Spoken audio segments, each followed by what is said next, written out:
Hello students, मेरा नाम आशीष श्रीवास्तव है और ग्रो यूथ क्लासेस में आपका स्वागत है। तो आज हम फिर से यहाँ आए हैं क्लास 12th का जो चैप्टर 1 जिसका हमने सेकंड लेक्चर रिकॉर्ड किया था और हमने क्यूलम्स लॉ कंप्लीट किया था, उसके आगे आज हम कुछ क्वेश्चन देखेंगे और जो उसमें एक टॉपिक रह गया था वो टॉपिक भी कंप्लीट करेंगे। तो हम शुरू करने से पहले सबसे पहले आपसे रिक्वेस्ट है कि आप हमारे ग्रो यूथ क्लासेस जो हमारा यूट्यूब चैनल है उसको ज़्यादा से ज़्यादा लोगों तक शेयर करें और सब्सक्राइब करवाएं, जिससे उन लोगों को भी हेल्प मिल सके, क्योंकि यहाँ पे हम क्लास 12 और क्लास 11th का कंप्लीट कोर्स करवाने वाले हैं, फिजिक्स, केमिस्ट्री और मैथ का। तो चलिए अब हम शुरू करेंगे आज। तो आज हम क्या देखेंगे, एक तो लास्ट क्लास में हमने देखा था, एक हमारा उसमें एक टॉपिक रह गया था जो हम बताने वाले थे आपको पोजीशन वेक्टर के बारे में, कि पोजीशन वेक्टर कैसे यूज होता है क्वेश्चन में। क्योंकि कभी कभी ऐसा हो जाता है कि क्वेश्चन में दिया होगा कि दो चार्जेस हैं और वो कोऑर्डिनेट्स पे रखे हैं, कुछ पोजीशन वेक्टर उनका दिया होगा और उसका उनके बीच में हमें फोर्स निकालना होगा, इलेक्ट्रोस्टैटिक फोर्स।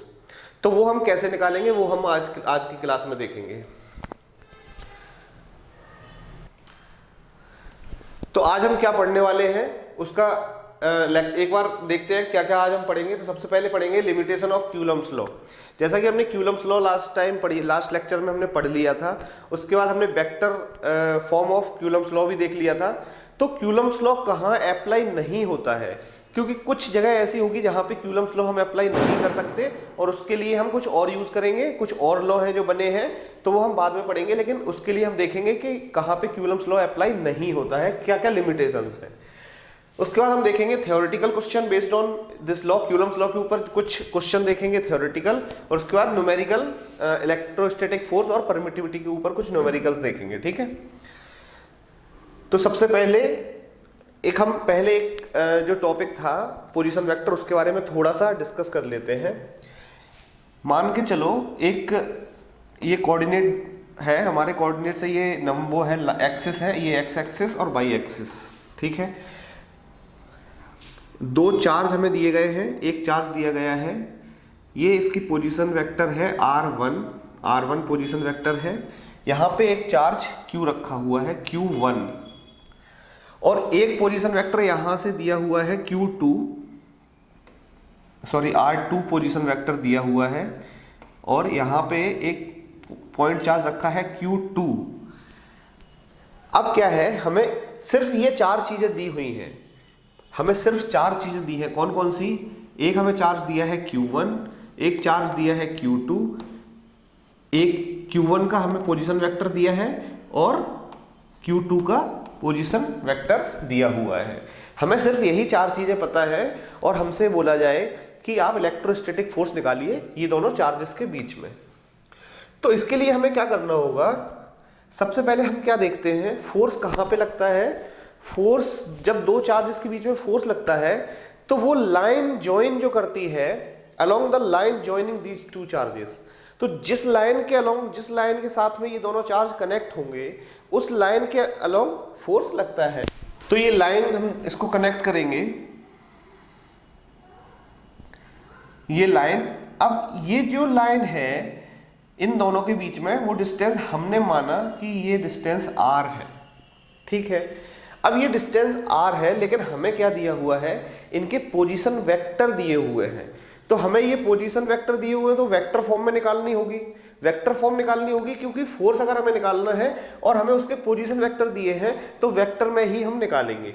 तो वेक्टर में निकालने के लिए क्या करेंगे, अगर मान के चलो ये दोनों चार्ज जो हैं दोनों पॉजिटिव हैं, तो Q1 जो Q2 पे फोर्स लगाएगा वो इस डायरेक्शन में लगाएगा और Q2 इस डायरेक्शन में फोर्स लगाएगा। ठीक है, क्योंकि रिपेल करते हैं, प्रतिकर्षित करते हैं, अपोजिट डायरेक्शन में एक दूसरे को धक्का लगाएंगे। ठीक है, अब ये वाले फोर्स का नाम हम क्या देंगे, कल हमने पढ़ा था, लास्ट लेक्चर में हमने देखा था कि force on charge 2 due to charge 1, जिस पे चार्ज फोर्स लग रहा होता है वो पहले लिखते हैं, जिसके द्वारा फोर्स लग रहा होता है वो बाद में लिखते हैं।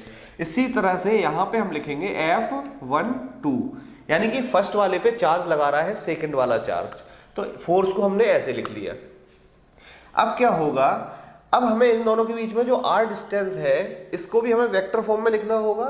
तो वेक्टर फॉर्म में अगर हम यहाँ से देखें, यहाँ से अगर हम चलें और यहाँ से इस डायरेक्शन में देखें, तो इस डायरेक्शन में हम इसको क्या लिखते हैं, R21, क्योंकि जिस डायरेक्शन में जा रहे हैं उसको पहले लिखते हैं और जिस डायरेक्शन से आए हैं उसको बाद में लिखते हैं। तो यहाँ पे हमने लिखा R21। अब ये R21 है और इसी डायरेक्शन में फोर्स F21 अप्लाई हो रहा है। तो अगर हमें F21 निकालना होगा तो हम यहाँ पे क्या लिखेंगे कि 1/4 पाई एप्सिलॉन होता है, उसको हम K लिख देते हैं, क्यूलम्स लॉ लिख देते हैं, या C से लिख दो क्यूलम्स कांस्टेंट, प्रोपोर्शनलिटी कांस्टेंट। तो उसको हम डायरेक्टली 1/4 पाई एप्सिलॉन को K लिखते हैं अगर, और यहाँ पे हम चार्ज देख रहे हैं Q1 एंड Q2 अपॉन इनके बीच में डिस्टेंस है r²। अब इनके बीच में डिस्टेंस r² है, लेकिन हमें इसको वेक्टर फॉर्म में लिखना है क्योंकि r तो दिया नहीं गया है। अब ये वेक्टर फॉर्म में अगर लिखना है तो R21 लिखना होगा। R21 लिखेंगे, यहाँ पे हम R21 लिखेंगे कि Q1 Q2 ये वेक्टर में लिखेंगे। अगर वेक्टर में लिखते हैं तब क्या आता है, यहाँ पे आता है R21 का वेक्टर का मॉड्यूलस का क्यूब और यहाँ पे फुल वेक्टर। ये हमने कल पढ़ा था, ये हमारा फॉर्मूला था जो हम वेक्टर फॉर्म में लिखते थे। वेक्टर फॉर्म का फॉर्मूला हमारा ये था। तो अब यहाँ पे क्या प्रॉब्लम है, यहाँ पे क्या हमें R21 दिया हुआ है, R21 हमें नहीं दिया हुआ है। हमें क्या दिया है, R1 दिया है वेक्टर, R2 वेक्टर दिया है। तो ये अगर हमें ये निकालना है R21 वेक्टर, ये R21 वेक्टर अगर हमें निकालना है तो यहाँ पे हम वेक्टर लॉ ऑफ एडिशन लगाते हैं। और वेक्टर लॉ ऑफ एडिशन कैसे ऐड करते हैं वेक्टर में, तो उसके लिए हम क्लास 11th में वेक्टर का चैप्टर पढ़ाएंगे, उसमें देखेंगे। लेकिन उससे पहले हम बता देते हैं आपको, अगर यहाँ से हमने चलना शुरू किया, एक पोजीशन वेक्टर ये था, ये पोजीशन वेक्टर यहाँ से शुरू हुआ, यहाँ पे आया, यहाँ पे खत्म हुआ, और एक पोजीशन वेक्टर ये है। तो ये दोनों पोजीशन वेक्टर का सम इस पोजीशन वेक्टर के इक्वल होगा। कैसे, देखो R1 vector plus R21 vector equal होगा किसके, R2 वेक्टर के। ये हमारा वेक्टर लॉ ऑफ एडिशन से आया, वेक्टर लॉ से, ठीक है। अब इसमें से अगर हमें R21 निकालना है तो क्या आएगा, R2 vector minus R1 vector. ये हमारी R21 वेक्टर की वैल्यू आ गई। अब हमारी R21 वेक्टर की वैल्यू हमें मिल गई है, R2 vector minus R1 vector, और यहाँ पे हमें R1 वेक्टर R2 वेक्टर दिए हुए हैं। तो हम इजीली इसको उसमें पुट कर देंगे और हमें फोर्स की वैल्यू मिल जाएगी। तो फोर्स क्या आएगा, F21 vector equal to K Q1 Q2 upon R2 vector minus R1 vector इसका क्यूब, और यहाँ पे फुल वेक्टर में भी R2 vector minus R1 vector लिखेंगे। ये ब्रैकेट में लिख दो इसको। ये हमारा फॉर्मूला बना। अगर हमें पोजीशन वेक्टर दिए हैं उसके लिए अगर हमें निकालना है फोर्स, तब ये आएगा। F21 आया, इसके R2 हमें दिया हुआ है, R1 हमें दिया है, Q1 Q2 हमें दिया है, और K की वैल्यू एयर के लिए कांस्टेंट होती है 9 × 10⁹, ठीक है। तो ये हमारा F21 जो फोर्स ये वाला चार्ज इस चार्ज पे लगा रहा है उसकी वैल्यू हमारी वेक्टर से इस फॉर्म में आ जाएगी। सिमिलरली F12 अगर हमें निकालना है तो F12 भी निकाल सकते हैं हम। कैसे, इसको हम मिटा देते हैं।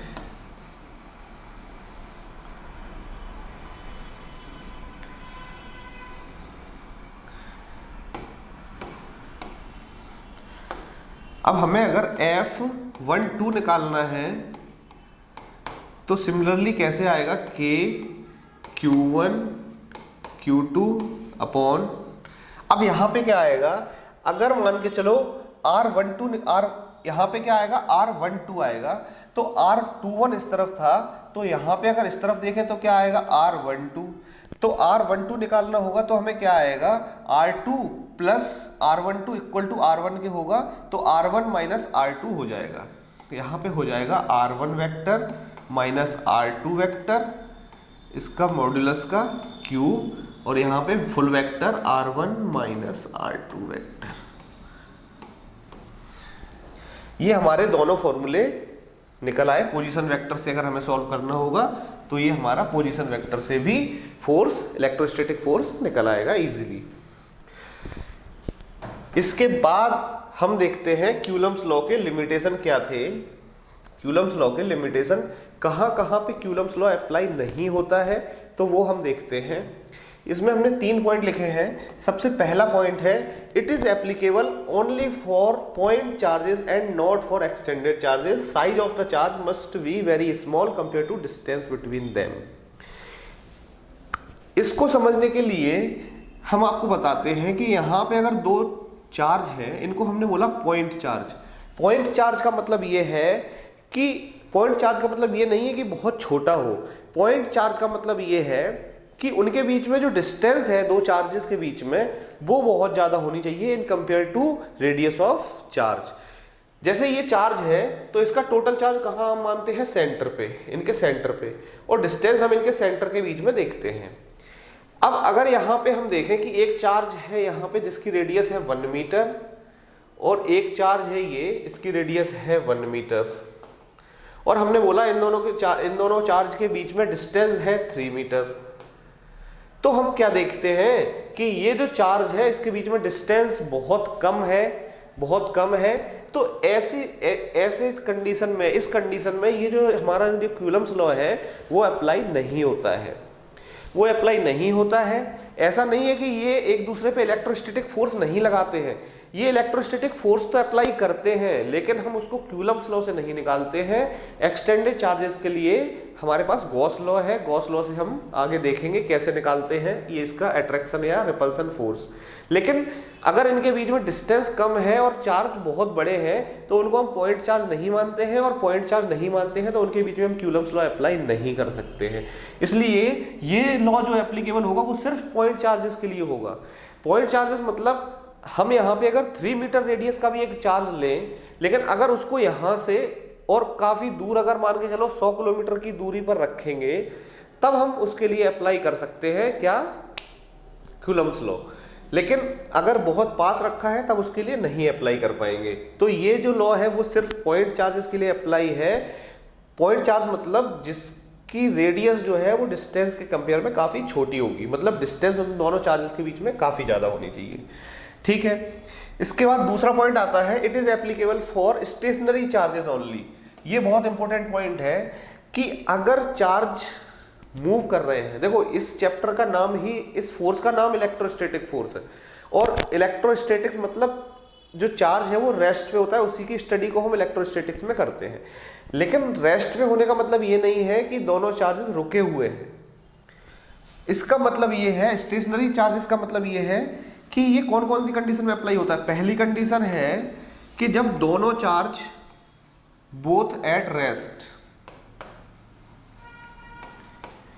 जब दोनों रेस्ट पे हो या फिर कोई एक रेस्ट पे है और दूसरा मूव कर रहा है, any one of them is at rest. अगर इन दोनों में से दो चार्ज है, अगर उन दोनों में से कोई एक भी अगर अपनी जगह पर रुका हुआ है और दूसरा मूव कर रहा है, तब भी ये वाला क्यूलम्स लॉ है वो अप्लाई होगा। ये सिर्फ तब अप्लाई नहीं होगा जब दोनों चार्ज जो है वो क्या कर रहे हैं, मूव कर रहे हैं। दोनों चार्ज अगर मूव करेंगे तब ये क्यूलम्स लॉ अप्लाई नहीं होता है। ये हमें बहुत इंपॉर्टेंट पॉइंट है, याद रखना चाहिए। At least one of the two charges must be at rest. कम से कम एक चार्ज उन दोनों में से रेस्ट पे होना ही चाहिए। या तो दोनों रेस्ट पे हो तब ये लॉ अप्लाई कर सकते हैं, और या फिर एक चार्ज रेस्ट पे हो दूसरा मूव कर रहा हो तब भी अप्लाई कर सकते हैं। लेकिन जब दोनों मूव कर रहे हैं, दोनों चल रहे हैं, तब वो ये क्यूलम्स लॉ अप्लाई नहीं होगा। तीसरा जो पॉइंट है, तीसरा लिमिटेशन इसकी क्या है, this law is not applicable for the very small distance और एटॉमिक डिस्टेंस। ये भी इसके लिए मेन वर्ड है। अगर किसी चार्ज की रेडियस लेस देन 10⁻⁻15 मीटर अगर कोई बहुत छोटी रेडियस है,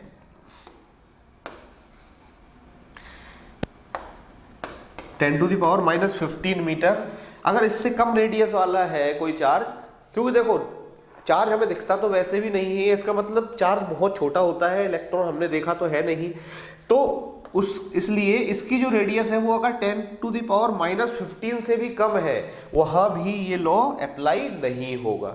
ये 3 इसकी मेन लिमिटेशन है जो हमें याद रखनी है। जब भी हम न्यूमेरिकल सॉल्व करेंगे तो क्वेश्चन में ऐसा देखने को मिल सकता है कि 2 बड़े बड़े चार्ज दे दिए, उनके बीच में डिस्टेंस बहुत कम दी और बोलेंगे इलेक्ट्रोस्टैटिक फोर्स निकालो, और क्वेश्चन में ऑप्शन में एक में नन ऑफ दीज होगा और उसमें कुछ वैल्यू दी होगी बाकी 3 ऑप्शन में, तो हमें क्या लगाना है, नन ऑफ दीज, क्योंकि वहां पे ये कूलम्ब्स लॉ अप्लाई नहीं होगा। ठीक है, इसके बाद अब हम कुछ क्वेश्चन देखते हैं आज। सबसे पहला क्वेश्चन है, what will be the electrostatic force between 2 point charges if the distance between them is double. ठीक है, फोर्स का फॉर्मूला क्या होता है, इलेक्ट्रोस्टैटिक फोर्स लिख रहा हूं Fe, इसका फॉर्मूला होता है K का मतलब है 1/4πε0, क्योंकि हम एयर में लेके चल रहे हैं या वैक्यूम में, उनके लिए हम वैल्यू सेम लेते हैं 9 × 10⁹। ठीक है, तो यहाँ पे K Q1 Q2 upon R², ये हमारा इलेक्ट्रोस्टैटिक फोर्स है, ये हमारा फॉर्मूला है। अब इनका कहना ये है कि अगर ये जो डिस्टेंस है, 2 चार्जेस के बीच में डिस्टेंस है, पहले अगर ये थे R डिस्टेंस पे, और अब इन्होंने जो चार्ज थे वो कितनी दूरी पर रख दिए, 2R डिस्टेंस पे रख दिए, तब इसका फोर्स जो होगा वो क्या निकालेंगे। तो इसको हम अगर Fe डैश लिख देते हैं, Fe डैश लिख देते हैं, तो K की जगह तो K आएगा, क्योंकि एयर में जिसमें भी रखे हैं वो वहीं पे रखे हैं, और Q1 Q2 की वैल्यू भी सेम है, जो चार्ज की वैल्यू थी वही है, बट अपॉन R की जगह रेडियस जो है वो क्या हो गई, डबल, तो रेडियस का स्क्वायर, यानी कि रेडियस हो गई 2R, तो 2R का स्क्वायर आएगा। यहाँ पे उनके बीच में दूरी कितनी हो गई, 2R, तो 2R का स्क्वायर करेंगे, तब यहाँ पे क्या आएगा, K Q1 Q2 अपॉन 2 का स्क्वायर 4 और R का स्क्वायर तो R² आएगा ही। अब यहां पे हमें क्या पता चलता है, ये तो हो गया Fe डैश, देखो यहां पे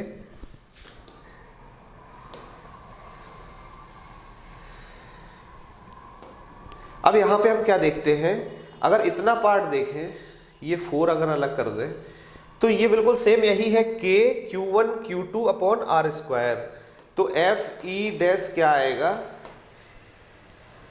Fe, क्योंकि इसकी जगह पे आप Fe रख देंगे सीधा, तो यहां पे रख देंगे Fe अपॉन 4।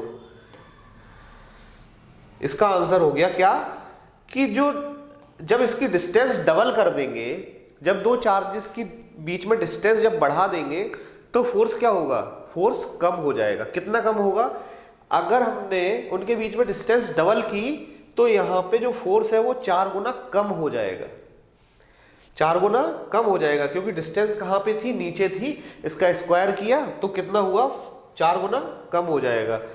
तो ये मैंने यहाँ पे ऑप्शन नहीं लिए हैं, यहाँ पे ऑप्शन भी ले सकते थे और वहां पे ऑप्शन में एक ऑप्शन ये दिया होता और टिक कर देते, लेकिन अब यहाँ पे समझने की बात यह है कि अगर हमने यहाँ पे डबल किया तो उसका स्क्वायर कम हुआ, मतलब उसका स्क्वायर किया उतना फोर्स कम हुआ है। ठीक है, अब यहाँ पे अगर मैं बोलूँ डिस्टेंस को 1/2 कर दिया, डिस्टेंस को अगर हाफ करेंगे तो यहाँ पे R/2 लिखेंगे, यानी कि 4, यानी कि कितना बढ़ जाएगा, 4 टाइम्स फोर्स ज्यादा हो जाएगा। इससे हमें ये पता चलता है, कुल मिला के हम यहाँ पे ये समझना चाहते हैं कि जब भी डिस्टेंस के अगर कुछ दिया होगा डिस्टेंस के बारे में, कि डिस्टेंस को कम किया तो क्या वैल्यू आएगी, डिस्टेंस को इतना बढ़ाया तब क्या वैल्यू आएगी, तो हमें ये याद रखना है यहाँ पे R² है। अगर यहाँ पे मान के चलो R हमने 3 टाइम्स बढ़ा दी, अगर हमने यहाँ पे पहले R डिस्टेंस थी दोनों चार्जेस के बीच में और अब हमने 3R कर दी, तो उसके फोर्स पे क्या इफेक्ट पड़ेगा, तो ये इफेक्ट पड़ेगा कि 3 का स्क्वायर करेंगे 9, लेकिन R अगर बढ़ाइए तो फोर्स क्या होगा, कम होगा, तो यानी कि जो नया फोर्स आएगा वो 9 टाइम्स कम हो जाएगा, यानी कि f जो पहले था उसका 9 से डिवाइड कर देंगे, fe/9 हो जाएगा। इसके बाद नेक्स्ट न्यूमेरिकल देखते हैं।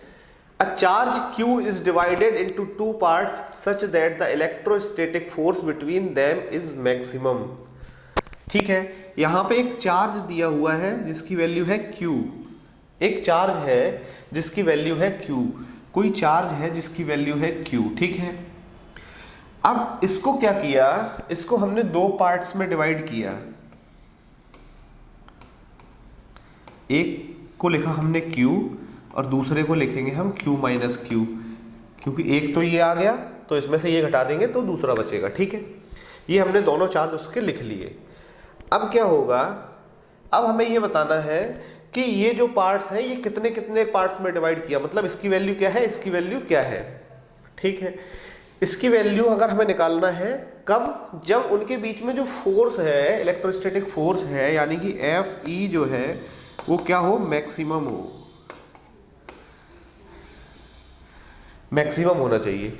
अब अगर फोर्स उनके बीच में मैक्सिमम होना चाहिए, मैक्सिमम मिनिमम जब पढ़ते हैं उसमें हम क्या यूज करते हैं, मैक्सिमम मिनिमम में हम देखते हैं कि अगर हमें कोई इक्वेशन दी है y equal to something x की फॉर्म में या कुछ, तो अगर हमें इसकी वैल्यू मैक्सिमम चाहिए y की, तो उसका डिफरेंशिएशन करते हैं dy/dx, उसकी वैल्यू 0 रखते हैं, तब x की, तब क्या होगा, वो वैल्यू मैक्सिमम आती है, यानी कि तब फोर्स की वैल्यू मैक्सिमम या y की वैल्यू मैक्सिमम आएगी। अगर हमें y मैक्सिमम चाहिए तो dy/dx को 0 रखना पड़ेगा। ठीक है, तो यहां पे हम क्या करेंगे, फोर्स की इक्वेशन लिखें पहले। फोर्स की इक्वेशन होती है K Q1 Q2, तो Q एक Q है, दूसरा क्या है Q माइनस Q अपॉन इनके बीच में डिस्टेंस कुछ भी मान लो r²। ठीक है,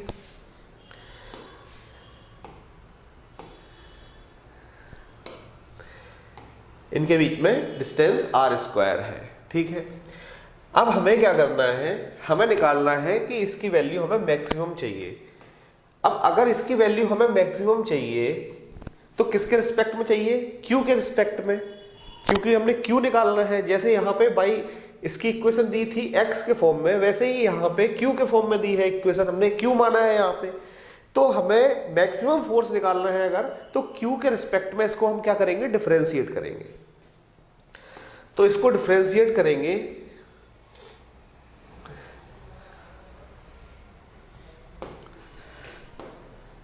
तो इसको डिफरेंशिएट कैसे करते हैं देखते हैं।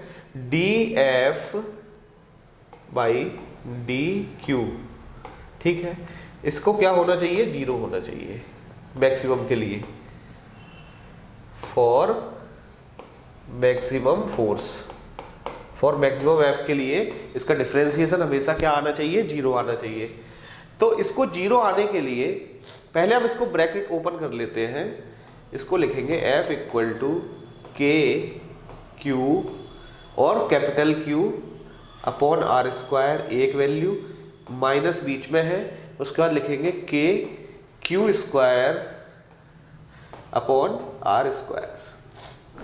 अब इसको हमें Q के रिस्पेक्ट में अगर डिफरेंशिएट करना है, तो अगर Q के रिस्पेक्ट में डिफरेंशिएट करना है तो लिखेंगे dF/dQ इक्वल टू, इसको जब डिफरेंशिएट करेंगे तो Q तो इसका वेरिएबल है, तो K और Q कांस्टेंट है, K और Q आ जाएगा अपॉन r² आ जाएगा, और Q का डिफरेंशिएशन, Q का डिफरेंशियल 1, तो इसका 1 आ जाएगा, तो 1 तो लिखना नहीं है, उसके बाद माइनस, इसके बाद लिखेंगे K अपॉन r², क्योंकि ये कांस्टेंट है, और Q² को डिफरेंशिएट करेंगे तो आएगा 2Q।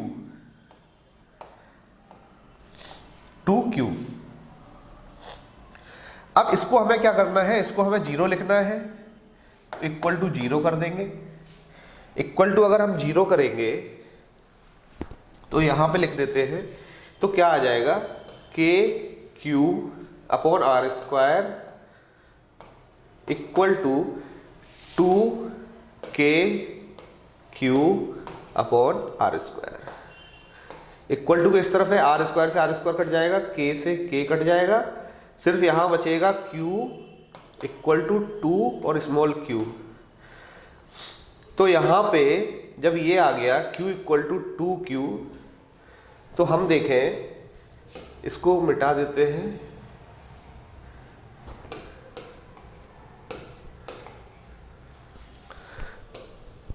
यहां पे आ गया q इक्वल टू 2q, तो हमें q की वैल्यू क्या मिलेगी, q/2। इसका मतलब क्या हुआ, मैक्सिमम फोर्स अगर हमें लगाना है, एक कोई q चार्ज था, कोई एक q चार्ज था, उसको हमने दो इक्वल पार्ट्स में डिवाइड करना है और इस तरह से डिवाइड करना है कि उन दोनों चार्जेस के बीच में फोर्स मैक्सिमम हो। तो फोर्स मैक्सिमम तभी होगा जब इक्वल पार्ट्स में हम डिवाइड करेंगे, ठीक है। तो इक्वल पार्ट्स में डिवाइड करने के लिए हम क्या करेंगे, इसको दो पार्ट्स में q/2 और q/2 में डिवाइड कर देंगे। और इसको अगर हम इजीली समझें, मान के चलो कि हमारे पास 10 कूलम टोटल चार्ज है, इसको अगर हमें डिवाइड करना है कि फोर्स मैक्सिमम हो, तो q1 q2 मल्टीप्लाई करते हैं। अगर इसको हम 5 और 5 में डिवाइड करेंगे तो मैक्सिमम कितना आएगा, 25। लेकिन अगर 10 को हम 6 और 4 में डिवाइड करें, 6 और 4, तब इसका मल्टीप्लाई 24 आएगा। 7 और 3 में डिवाइड करेंगे, अगर इसको पार्ट्स करेंगे तो 21 आएगा। यानी कि मैक्सिमम तभी आएगा जब इक्वल पार्ट्स में हम डिवाइड करेंगे। तो ये हमारा q/2 दो इक्वल पार्ट्स में चार्ज को हम डिवाइड कर देंगे। इसके बाद आता है हमारा next question, what is the minimum electrostatic force between two charges placed at 1 metre distance. इसको सॉल्व करने के लिए क्या है, दो चार्ज कोई है 1 मीटर डिस्टेंस पे रखे हैं, लेकिन यहां पे एक वर्ड यूज हुआ है, मिनिमम इलेक्ट्रोस्टैटिक फोर्स। तो हमें इन दोनों चार्जेस के बीच में अगर मिनिमम इलेक्ट्रोस्टैटिक फोर्स निकालना है, यहां पे मिनिमम इलेक्ट्रोस्टैटिक फोर्स मेन जो वर्ड हमने यूज किया है, तो यहां पे इस वर्ड का मतलब क्या है, मिनिमम इलेक्ट्रोस्टैटिक फोर्स कब लगेगा। मिनिमम इलेक्ट्रोस्टैटिक फोर्स लगने का मतलब है जब चार्ज की वैल्यू सबसे कम होगी। और चार्ज की वैल्यू मिनिमम कितनी हो सकती है, हमने आपको बताया है कि इलेक्ट्रॉन को तोड़ा नहीं जा सकता, इलेक्ट्रॉन को तोड़ा नहीं जा सकता। और अगर इलेक्ट्रॉन को तोड़ा नहीं जा सकता तो सबसे कम चार्ज अगर हो सकता है तो कितना हो सकता है, 1.6 इंटू 10⁻⁻19 कूलम। इतना चार्ज मिनिमम हो सकता है। तो अगर मिनिमम इलेक्ट्रोस्टैटिक फोर्स निकालना है तो इसका मतलब क्या हुआ, इसका मतलब ये हुआ कि इसकी वैल्यू 1.6 इंटू 10⁻⁻19 होगी और इसकी वैल्यू भी 1.6 इंटू 10⁻⁻19 होगी। इससे छोटा कोई चार्ज हो नहीं सकता, और इससे छोटा चार्ज हो नहीं सकता तो इससे कम इलेक्ट्रोस्टैटिक फोर्स होगा नहीं, ठीक है। अब 1 मीटर डिस्टेंस पे अगर ये रखे हैं तो हमने यहाँ पे फोर्स निकालेंगे मिनिमम। F मिनिमम कितना होगा, K Q1 Q2 upon R square, यानी कि 1 का स्क्वायर। तो सिंपली इसकी वैल्यू रख देंगे 9 इंटू 10⁹ इंटू 1.6 इंटू 10⁻⁻19 और इसका स्क्वायर करेंगे अपॉन 1 का स्क्वायर, तो 1 ही रहेगा। तो इसको जब सॉल्व करेंगे तो कितना आएगा, इसका आएगा 2.3 इंटू 10 की पावर कितनी, 1938 9, यानी कि 10 की पावर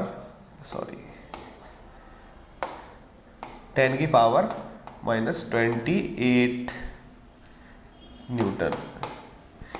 ये हमारा मिनिमम फोर्स। अगर दो चार्ज 1 मीटर डिस्टेंस पे रखे हैं और बोला जाए मिनिमम फोर्स है, तो चार्ज की वैल्यू क्या होगी, तो चार्ज की वैल्यू हम बता देंगे कितनी होगी, 1.6 इंटू 10⁻⁻19 कूलम। और अगर बोला जाए कि दो कोई चार्ज है और हमें मिनिमम फोर्स निकालना है और वो 1 मीटर डिस्टेंस पे रखे हैं, तो मिनिमम फोर्स कितना हो सकता है, 2.3 इंटू 10⁻⁻28 न्यूटन, ठीक है। इसके बाद नेक्स्ट क्वेश्चन करते हैं। Next question, value of dielectric constant for metal. ये जो डाइलेक्ट्रिक कांस्टेंट लिखा है, डाइलेक्ट्रिक कांस्टेंट, हमने एक टर्म पढ़ा था एप्सिलॉन r, उसी को हम बोलते हैं डाइलेक्ट्रिक कांस्टेंट। या फिर K। डाइलेक्ट्रिक कांस्टेंट को हम K से डोनेट करते हैं और एप्सिलॉन आर रिलेटिव परमिटिविटी जो थी उसी को हम डाइलेक्ट्रिक कांस्टेंट बोलते हैं। तो मेटल की जो है डाइलेक्ट्रिक कांस्टेंट कितना होगा, डाइलेक्ट्रिक कांस्टेंट मेटल के लिए कितना होगा, तो ये निकालना है। अब हमने क्या देखा था, दो चार्ज हम लेते थे, पानी में रखा तो फोर्स उनके बीच में कम हो जाता था, या किसी और चीज में रखा तो दूसरे मीडियम में तो फोर्स उनके बीच में कम हो जाता था। लेकिन अगर दो चार्ज हमने लिए और उनके बीच में हमने मेटल लगा दिया, कोई दो चार्ज अलग अलग रखे हैं उनके बीच में मेटल लगा दिया, तो क्या होगा, एक चार्ज दूसरे चार्ज को अट्रैक्ट करेगा या रिपेल करेगा, तो वो कहां से फोर्स भेजता है उसको अट्रैक्ट करने के लिए, सीधा लाइन ज्वाइन, जो लाइन इसको ज्वाइन करती है। अब यहां पे हमने अगर मेटल रख दिया है तब क्या ये लाइन इसके आर पार जा पाएगी मेटल के? पानी होता था तो कुछ लाइंस रह जाती थी बट कुछ पहुंच जाती थी उसको अट्रैक्ट करने के लिए या रिपेल करने के लिए। बट यहां पे अगर हमने मेटल रख दिया तो ये लाइंस क्या होंगी, उसको पार नहीं कर पाएंगी, वहीं पे रह जाएंगी। वहीं पे रह जाएंगी मतलब क्या है, एक भी लाइन नहीं जाएगी। हम 100 लाइन भेजें, जो हमने कल एक एग्जांपल लिया था, 100 फोर्स या 100 न्यूटन फोर्स या जो भी, तो जो हम भेजेंगे यहां से लाइंस वो वहां पे नहीं जा पाएंगी उसको अट्रैक्ट करने के लिए या रिपेल करने के लिए।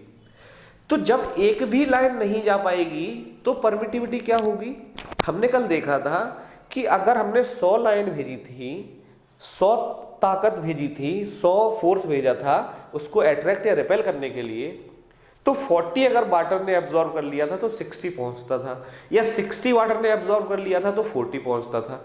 तो जब 60 एब्जॉर्ब कर लिया था तो 40 उसके पास अट्रैक्ट करने के लिए पहुंचता था, तब परमिटिविटी क्या होती थी, परमिटिविटी हम लिखते थे 60, यानी कि जितना उसने ब्लॉक किया है, जितना उसने रोक लिया है, अपने पास नहीं जाने दिया, जितनी लाइंस को, जितने फोर्स को उसने नहीं जाने दिया, उसको हम लिखते थे परमिटिविटी। तो यहां पे तो इसने एक को भी नहीं जाने दिया, एक को भी नहीं जाने दिया, मतलब क्या हुआ, परमिटिविटी कितनी हुई, बहुत ज्यादा। जितना इसने ब्लॉक किया वो सारी ब्लॉक कर ली, एक भी फोर्स को उसने उसके उस पार नहीं जाने दिया दूसरे चार्ज को अट्रैक्ट या रिपेल करने के लिए। तो इसका मतलब क्या हुआ, जब एक को भी नहीं जाने दिया तो इसके लिए परमिटिविटी कितनी हो जाएगी, इन्फिनिटी। मान के चलो हमने इनफाइनाइट फोर्स भेजा लेकिन उसको अट्रैक्ट या रिपेल नहीं कर पा रहा है क्योंकि बीच में मेटल है, मेटल है तो नहीं कर पा रहा है, यानी कि सारी उसने लाइन ब्लॉक कर ली, तो उसके लिए क्या हो जाएगा, इनफाइनाइट। डाइलेक्ट्रिक कांस्टेंट मेटल के लिए क्या हो जाएगा, इनफाइनाइट। नेक्स्ट क्वेश्चन है, find the ratio of electrostatic force to gravitational force between two electrons kept in free space. अच्छा, ये क्वेश्चन बहुत अच्छा क्वेश्चन है। यहाँ पे हम लिखेंगे इलेक्ट्रोस्टैटिक फोर्स और इसके अपॉन में हम लिखेंगे ग्रेविटेशनल फोर्स। सबसे पहले यहाँ पे ये लिख ले हम, K की वैल्यू क्या है, 9 × 10⁹, ठीक है। कैपिटल G की वैल्यू क्या है, 6.67 × 10⁻11। और इसके बाद इलेक्ट्रॉन का चार्ज हमें पता है, इलेक्ट्रॉन का चार्ज हम देखेंगे तो 1.6 × 10⁻19, और अगर इसका मास देखें इलेक्ट्रॉन का तो आता है 9.1 × 10⁻31 kg। ये हो गया हमारा कूलम, और ये तो इसकी वैल्यू आती है, एक मिनट, कैपिटल G की वैल्यू क्या आती है, न्यूटन, उसके बाद मीटर स्क्वायर पर kg स्क्वायर, और इसकी वैल्यू आती है न्यूटन मीटर स्क्वायर पर कूलम स्क्वायर। ठीक है, ये चारों वैल्यू आ गई, और यही चारों वैल्यू हमें यहाँ पे यूज करनी है इसका रेशियो निकालने के लिए। कैसे यूज करेंगे, देखो यहाँ पे हम लिखेंगे Fe/Fg। Fe होता है K/Q1 Q2/R², ठीक है। यहाँ पे होता है G कैपिटल M1 M2/R²। तो R² है तो R² से कैंसिल हो जाएगा क्योंकि दोनों में R² है। अब इसकी वैल्यू जो है, इलेक्ट्रॉन का चार्ज कितना दिया हुआ है, मास हमें दिया हुआ है, और k की और g की वैल्यू हमें दी हुई है, तो सिंपली हम यहाँ पे वैल्यू रख देंगे 9 × 10⁻⁹ और चार्ज की वैल्यू रखेंगे 1.6 × 10⁻⁻19, दो बार आएगा, सेम चार्ज है 1.6 × 10⁻⁻19, और अपॉन में g की वैल्यू रख देंगे 6.67 × 10⁻11 × 9.1 × 10⁻31 सेम यही वैल्यू फिर से आएगी। ठीक है, और ये रेशियो है, ये भी न्यूटन में आएगा अपॉन ये भी न्यूटन में आएगा, तो कैंसिल आउट हो जाएगा, तो रेशियो इस तरीके से निकलेगा। अब ये बहुत बड़ी वैल्यू है, इसको हमें सॉल्व करना है, तो मैं डायरेक्टली बता देता हूं। जब इसको सॉल्व करेंगे तो आएगा लगभग 10⁻42 ऑफ ग्रेविटेशनल फोर्स। इसका मतलब क्या हुआ, इसका मतलब ये हुआ कि जो इलेक्ट्रोस्टैटिक फोर्स है वो ग्रेविटेशनल फोर्स से बहुत ज्यादा स्ट्रांग होता है। कितना ज्यादा, 10⁻42 टाइम्स ऑफ ग्रेविटेशनल फोर्स। यानी कि ग्रेविटेशनल फोर्स, देखो हमने सेम चीज ली, दो इलेक्ट्रॉन लिए, दोनों इलेक्ट्रॉन के बीच में हमने ग्रेविटेशनल फोर्स देखा फ्री स्पेस में, और दोनों इलेक्ट्रॉन के बीच में हमने इलेक्ट्रोस्टैटिक फोर्स देखा। तो क्या देखा कि इलेक्ट्रोस्टैटिक फोर्स जो आ रहा है वो ग्रेविटेशनल फोर्स से बहुत ज्यादा आता है, और इसीलिए हम 11th क्लास में पढ़ते भी हैं कि जो ग्रेविटेशनल फोर्स होता है वो वीकेस्ट फोर्स होता है। ग्रेविटेशनल फोर्स वीकेस्ट, सबसे कमजोर फोर्स होता है, वो होता है ग्रेविटेशनल फोर्स। यानी कि ये बहुत दूर से लगता है, लेकिन बहुत वैल्यू इसकी कम होती है, इसलिए कोई भी चीज उसके पास खिंच के नहीं चली जाती है, जबकि इलेक्ट्रोस्टैटिक फोर्स बहुत स्ट्रांग होता है in compare to gravitational force. तो चलिए नेक्स्ट क्वेश्चन देखते हैं। पहले यही देखते हैं, नेक्स्ट क्वेश्चन है, two identical metallic sphere shells A and B having charges +4 coulomb and -10 coulomb. इसमें एक सेल है A जिसके पास चार्ज कितना है, +4 कूलम, और दूसरी सेल है उसके पास है -10 कूलम, इसको हमने नाम दिया B। ठीक है, कुछ दूरी पर रखे हैं। एक third identical अनचार्ज sphere C is first placed in contact with sphere A and then with sphere B. Then sphere A and B are brought in contact and then separated. Find the charge on A and B. अभी इन दोनों पे charge इतना है। ठीक है, एक और कोई सेल है जिसका नाम है C, इस पे कोई चार्ज नहीं है अभी, तो पहले हम इसको इसके कांटेक्ट में लाएंगे, A और ये C। तो इस पे पहले था +4 कूलम, और ये आइडेंटिकल है, मतलब सेम चीज के बने हुए हैं, सेम साइज शेप सब कुछ सेम है, और उस पे चार्ज नहीं था। तो हमने क्या पढ़ा है, चार्जिंग बाई कंडक्शन हमने पढ़ा है फर्स्ट लेक्चर में, इसी चैप्टर के फर्स्ट लेक्चर में। तो क्या होता था, तब तक ट्रांसफर होता है चार्ज जब तक इक्वल ना हो जाए, अगर आइडेंटिकल है तो यहाँ पे अगर +4 था और इस पे मान के चलो कुछ नहीं है, तो अभी दोनों के पास क्या हो जाएगा, +4 प्लस कुछ भी अपॉन 2। अभी इस पे 0 था, सॉरी ये 0 है ना, क्योंकि इस पे कुछ है नहीं, ये हमें निकालना नहीं है, ये 0 है, तो इस पे कितना जाएगा, +4/2 यानी कि 2 कूलम। अभी दोनों के पास कितना हो जाएगा, +2 कूलम और +2 कूलम। ठीक है, इसके पास +2 और इसके पास भी +2, ये C है ये A। ठीक है, अभी दोनों के पास +2 और +2 हो गया। अब हमें क्या करना है, first placed in contact with sphere A and then with sphere B। अब इसी स्फीयर को यानी कि C को, जिस पे अब कितना चार्ज आ चुका है, +2 कूलम, +2 कूलम आ चुका है C पे +2, और इसको हम लाए किसके पास, B से कांटेक्ट में, B से कांटेक्ट में लाए जिसके पास कितना है, -10। तब अब हमें अगर इसको कांटेक्ट में लाएंगे तब भी क्या होगा, चार्ज ट्रांसफर होगा, इक्वल करेंगे तो कितना होगा, देखो +2 -10 अपॉन 2, तो कितना होगा, -8/2, और ये हो जाएगा -4।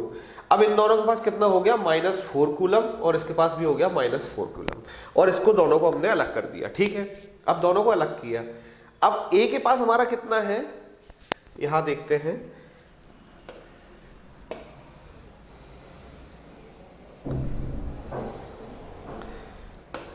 ठीक है, ए के पास हमारा कितना है +2 कूलम, ये ए है, और बी के पास वहां से कितना हो गया -4 कूलम, -4 कूलम, ये बी है। जब इन दोनों को कांटेक्ट में लाएंगे तब क्या हो जाएगा, फिर से ट्रांसफर होगा क्योंकि अनइक्वल चार्ज है दोनों में। तो +2 -4/2, तो -2/2 -1 कूलम, -1 कूलम आंसर। ए और बी के पास लास्ट में कितना चार्ज रह गया, -1 ए के पास, -1 बी के पास।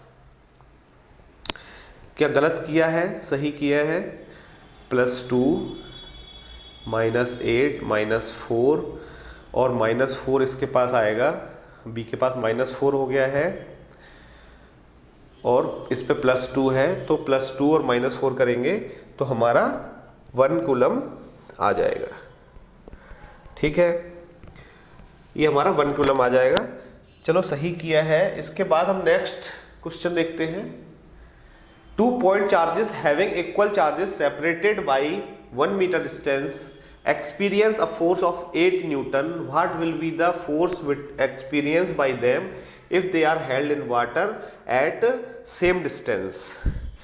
ये बहुत अच्छा क्वेश्चन है।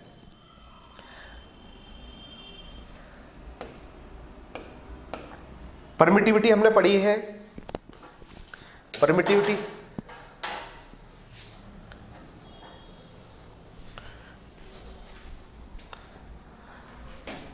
पहले एयर में रखे थे, उसके बाद वाटर में रख दिए। ठीक है,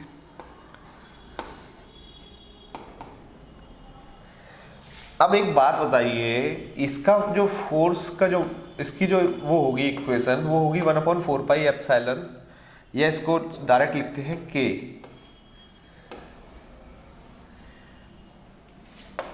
इसकी जो इक्वेशन होगी वो होगी 1/4πε। एप्सिलॉन एयर के लिए तो हम सीधा ε0 लिख देते हैं, ε0, और चार्ज की जो वैल्यू होगी Q1 Q2/r², सेम डिस्टेंस है। वाटर के लिए अगर हम इसके लिए लिखेंगे तो आएगा 1/4π, हम क्या लिखते थे, हम लिखते थे 1/4πε0 εr, क्योंकि हमने ये पढ़ा था मीडियम के लिए जब हम निकालते हैं तो क्या आता है εr × ε0। तो सिंपली εr की वैल्यू हमें क्वेश्चन में दी होगी, तो मीडियम के लिए हम एप्सिलॉन निकाल लेंगे। तो यहाँ पे हमने मीडियम क्या है, वाटर है, तो वाटर के लिए हमने यहाँ पे क्या रखा, ε0, और εr जो है वही तो ये वैल्यू दी है k = 80, तो यहाँ पे सिंपली 80 लिख देंगे, और यहाँ पे Q1 Q2/r²। अब इसको जब ऊपर लेके जाएंगे तो ये चेंज हो जाएगी, 80 ऊपर चला जाएगा। देखो Q1 Q2/r² ये तो कैंसिल आउट हो जाएगा, 1/4πε0 1/4πε0 कैंसिल आउट हो जाएगा। लेकिन 1/80 जो है 1/180 जो है, इसको ऊपर ले जाएंगे तो ऊपर 80 चला जाएगा, ऊपर आ जाएगा 80/f water f in air = 80, simply ये रख देंगे। ठीक है, ये जब रख दिया हमने, एयर में फोर्स दिया हुआ है, कितना दिया है क्वेश्चन में, 8 Newton. Force in air given है 8 न्यूटन, तो उसमें हम वैल्यू रख देंगे 8/फोर्स इन वाटर = 80। ये Fw इस तरफ लाएंगे, वाटर में जो फोर्स लगेगा वो, और 8/80, तो ये आ जाएगा 1/10 न्यूटन। अगर एयर में 8 न्यूटन फोर्स लग रहा है तो वाटर में फोर्स कितना हो जाएगा, 1/10 न्यूटन। ये डाइलेक्ट्रिक कांस्टेंट हमें जो दिया था या रिलेटिव परमिटिविटी हमें दी थी उसकी वैल्यू हमने सिंपली इसमें रख दी। बाकी सब तो सेम है, चार्ज सेम है, डिस्टेंस सेम है, 1/4πε0 सेम है। तो डायरेक्टली अगर हम कभी निकालना चाहें कि हमें एयर के लिए हमें दिया, एयर के लिए हमें पता है और किसी दूसरे मीडियम के लिए निकालना है तो उसके रेशियो लिख के डायरेक्ट अपन डाइलेक्ट्रिक कांस्टेंट के इक्वल कर देंगे और वैल्यू हमारी इजिली आ जाएगी। ठीक है, ये हमारा लास्ट क्वेश्चन था। तो आज का सेशन हम यही खत्म करते हैं। नेक्स्ट सेशन में कुछ क्वेश्चन और लाएंगे इसी क्यूलम्स लॉ और परमिटिविटी या डाइलेक्ट्रिक कांस्टेंट के लिए, लेकिन उसके बाद हम उसी क्लास में शुरू करेंगे अपने नया टॉपिक इलेक्ट्रिक फील्ड, जिसमें हम इलेक्ट्रिक फील्ड लाइंस, डायपोल के बारे में ये सब पढ़ेंगे आगे। तो आज की क्लास हम यही खत्म करते हैं और आप लोगों से रिक्वेस्ट है कि इस क्लास को ज़्यादा से ज़्यादा लोगों तक शेयर करें। जो स्टूडेंट्स क्लास 12th में हैं, बोर्ड के एग्जाम दे रहे हैं इस बार, आने वाले 21 में जो मार्च में एग्जाम होंगे उसमें अगर बोर्ड के एग्जाम दे रहे हैं तो उनके लिए ये क्लासेस काफ़ी हेल्पफुल होंगी। तो प्लीज़ इसको, हमारे चैनल को, ग्रो यूथ क्लासेस को ज़्यादा से ज़्यादा शेयर करें और सब्सक्राइब करें। आज के लिए हम यही ख़त्म करते हैं। Thank you so much.